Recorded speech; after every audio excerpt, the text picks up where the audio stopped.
يا دي امين. ايوه. قاعد هناك اهو. ايوه. السلام عليكم. ازيك يا معلم طه؟ ازيك يا حاج؟ اهلا ابو ناسي. عامل ايه؟ الحمد لله. اخبارك؟ رحت سالت عليك في البيت قال لك قاعد في الغايه. ما انا قاعد في غطا النهار ما يا اخي بروحش. انت ما بتروحش البيت ده ابدا؟ لا ما بروحش. طب المهم عايزين نروح البيت دي. انت مين؟ بنتك اللي كل شويه مغبونه دي. ماشي اللي حصل يعني؟ ده الواد بيقول لها اعمل اكل لابويا ولامي، خدت بعضها وولت على البيت. لا يما لا لا لا. امال لا ليه؟ لا جوزي يتكلم معاكي سيبي البيت وتعالي.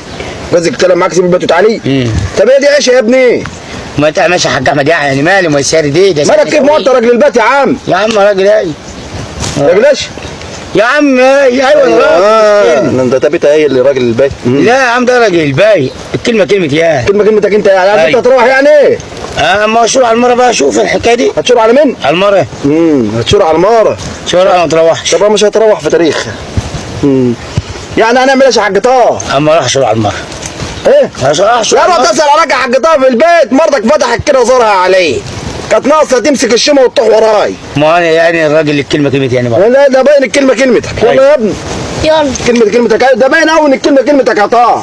ده انت ما تروحش البيت خالص. ده انت فوشك تملي بره كده يا اخي. قلنا لك ما نسيبش الراجل الفاري ده. قلت لي نازل. اما همارته اللي ممشيه عليا. امشي يا اخي. الكلب اصلا تلعبت مع الناس كلها. هجي